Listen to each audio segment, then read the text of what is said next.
मित्रों, स्वागत है आपका घूमो बुंदेलखंड में। आज हम महाभारत का 7वां भाग लेकर आए हैं आप सबके समक्ष। 7वें भाग का लक्ष्य है लाक्षागृह षड्यंत्र, जो महाभारत में कौरवों ने पांडवों के खिलाफ किया था। तो लाक्षागृह के बारे में हम आपको बताएंगे। चैनल को ज्यादा से ज्यादा सब्सक्राइब कर दीजिए और वीडियो को शेयर जरूर कर दीजिए ताकि सभी लोग लाभ ले सकें। दैवयोग तथा शकुनी के छल कपट से कौरवों और पांडवों में बैर की आग प्रज्वलित हो उठी।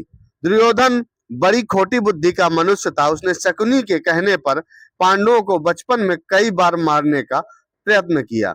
युवावस्था में आकर जब गुणों से उससे अधिक श्रेष्ठ युधिष्ठिर को युवराज बना दिया गया तो शकुनी ने लाक्ष के बने हुए धर्म में पांडवों को रखकर आग लगाकर उन्हें जलाने का प्रयत्न किया, किंतु विदुर की सहायता से पांचों पांडव अपनी माता के साथ उस जलते हुए घर से बाहर निकल गए। अपने उत्तम गुणों के कारण युधिष्ठिर हस्तिनापुर के प्रजाजनों में अत्यंत लोकप्रिय हो गए। उनके गुणों तथा लोकप्रियता को देखते हुए भीष्म पितामह ने धृतराष्ट्र से युधिष्ठिर के राज्य अभिषेक कर देने के लिए कहा। दुर्योधन नहीं चाहता था कि युधिष्ठिर राजा बने। अंततः उसने अपने पिता धृतराष्ट्र से कहा, पिताजी, यदि एक बार युधिष्ठिर को राज सिंहासन प्राप्त हो गया तो यह राज्य सदा के लिए पांडवों का हो जाएगा, पांडवों के वंश का हो जाएगा और हम कौरवों को उनका सेवक बनकर रहना पड़ेगा। इस पर धृतराष्ट्र बोले, वत्स दुर्योधन, युधिष्ठिर हमारे कुल के संतानों में सबसे बड़ा है, इसलिए इस राज्य पर उसी का अधिकार है। फिर भीष्म तथा प्रजाजन भी उसी को राजा बनाना चाहते हैं। हम इस विषय में कुछ भी नहीं कर सकते। धृतराष्ट्र के वचनों को सुनकर दुर्योधन ने कहा, पिताजी, मैंने इसका प्रबंध कर लिया है, मैंने इसका प्रबंध कर लिया है, बस आपको आज्ञा देने की आवश्यकता है। आप किसी तरह पांडवों को वारणावत भेज दें।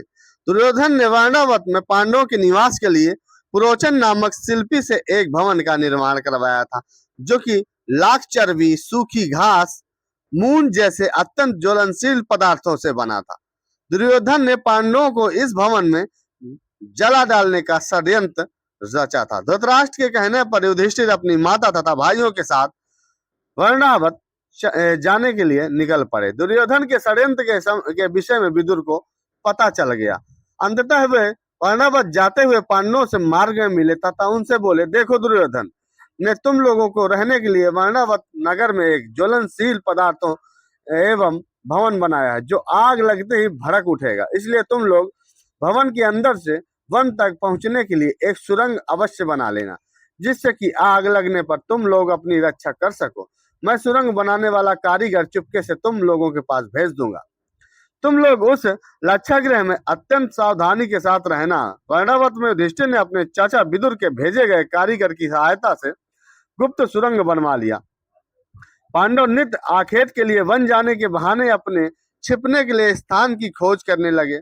कुछ दिन इसी तरह बिताने के बाद एक दिन युधिष्ठिर ने भीमसेन से कहा, भीम, अब दुष्ट पुरोचन को इसी लाक्षागृह में जलाकर हमें भाग निकलना चाहिए। भीम ने उसी रात्रि पुरोचन को किसी बहाने बुलाया और उसे उस भवन के कक्ष में बंदी बना दिया। उसके पश्चात भवन में आग लगा दिया और अपनी माता कुंती एवं भाइयों के साथ सुरंग के रास्ते वन में भाग निकले। लाक्षागृह के भस्म होने के समाचार का जब हस्तिनापुर पहुंचा तो पांडवों का मरा समझकर वहां की प्रजा अत्यंत दुखी हुई। दुर्योधन और धृतराष्ट्र सहित सभी कौरवों ने भी शोक मनाने का दिखावा किया। अंत में उन्होंने पांडवों की अंत्येष्टि भी करवा दी। तो मित्रों, ये था महाभारत का 7वां पार्ट।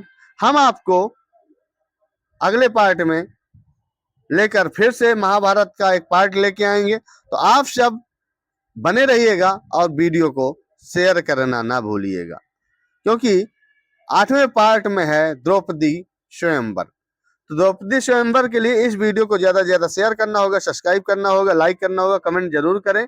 और फिर मिलते हैं 8वें पार्ट में द्रौपदी के स्वयंवर पर। जय चित्रकूट धाम, जय बुंदेलखंड।